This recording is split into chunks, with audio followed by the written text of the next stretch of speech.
Hi అండి. అందరూ ఎలా ఉన్నారు? మేమైతే చాలా బాగున్నాము. గణేష్ నిమజ్జనానికి వెళ్తున్నామనమాట. మేము వెళ్ళేసరికి గణేషుడిని ఇలా బండిలో అయితే కూర్చోబెట్టారు. అండ్ పెద్ద గణేష్‌తో పాటు చిన్న గణేషులను కూడా బండిలో పెట్టేశారనమాట.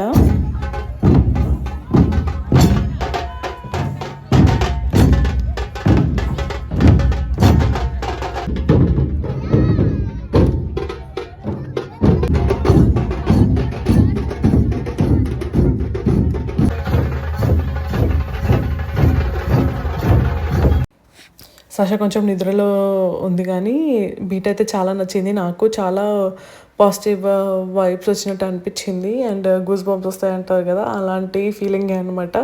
ఇంత హెవీ మ్యూజిక్ విని చాలా రోజులు అవుతుంది. అండ్ మా ఫ్రెండ్ వాళ్ళ పిల్లలు చాలా బాగా డ్యాన్స్ చేశారు. ఇద్దరు అలా ఎంజాయ్ చేస్తూనే ఉన్నారు త్రూ అవుట్ ఊరేగింపు. అండ్ దెన్ డిన్నర్ కోసం వాళ్ళే ఇలా ప్రసాదాలు పంచారనమాట. ప్యాక్డ్ ఫుడ్ చాలా బాగుండే. And then followed by laddu వేలం. లడ్డు వేలం అయితే చాలా పోటీగా కొనసాగిందనమాట. ఆ డీటెయిల్స్ అన్నీ నేను నా ఫుల్ వ్లాగ్లో షేర్ చేశాను, తప్పకుండా చెక్అవుట్ చేయండి. లడ్డు వేలం ఎంతకి వెళ్ళిందో కూడా అందులో యాడ్ చేశాను, చూసేయండి.